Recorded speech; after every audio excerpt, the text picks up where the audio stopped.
அல்லாஹ்வுடைய மிக பெரும் கிருபையினால இப்பொழுது ஜியாரா பயணம் மேற்கொள்ள இருக்கிறோம். அஊது பில்லாஹி மினஷ் ஷைத்தானிர் ரஜீம். பிஸ்மில்லாஹிர் ரஹ்மானிர் ரஹீம்.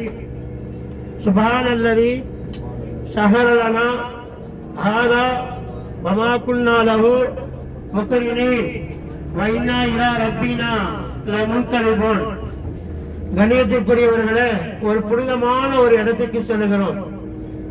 அந்த இடம் உஹது. உஹது என்னை நேசிக்குகிறது, நீங்களும் உஹதை நேசியுங்கள் என்பதாக கண்மணி நபிகள் நாயகம் ஸல்லல்லாஹு அலைஹி வஸல்லம் அன்னவர்கள் சொல்லி இருக்கிறார்கள். அப்படிப்பட்ட ஒரு உன்னதமான ஒரு உயர்ந்த ஒரு இடம் உஹது. அந்த உஹது மலை சுவனத்துடைய மலை என்பதாக கண்மணி நபிகள் நாயகம் ஸல்லல்லாஹு அலைஹி வஸல்லம் அன்னவர்கள் சொல்லி இருக்கிறார்கள். அப்படிப்பட்ட ஒரு சுவனத்துடைய மலையை சந்திக்க இருக்கிறோம். அல்லாஹ்வுடைய சிங்கம் என்று சொல்லி வர்ணிக்கப்பட்டவர் ஹம்சா ரலியல்லாஹ். அவருடைய புனிதமான மக்பரா இருக்கிறது. அங்கு சென்று நாம் ஜியாரத்து செய்ய இருக்கிறோம். நபிகள் நாயகம் ஸல்லல்லாஹு அலைஹி வஸல்லம் ஒவ்வொரு வாரமும் சனிக்கிழமை என்று உஹதுக்கு செல்லுவார்கள்.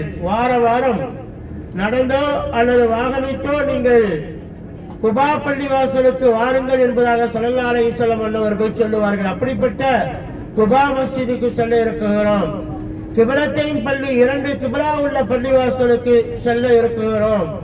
சபா மசாஜித், அகல் யுத்தம் நடந்த உன்னதமான அந்த இடத்தையும் பார்க்க இருக்கிறோம். அல்லாஹ் இதன் மூலமாக நமக்கு பரக்கத்தை ரஹமத்தையும் தருவானாக. அஸ்ஸலாமு அலைக்கும்.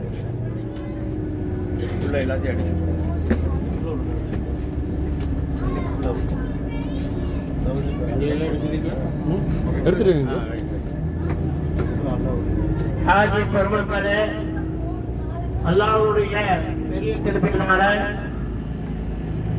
நாம் உங்களுடைய சந்திக்க இருக்கிறோம்.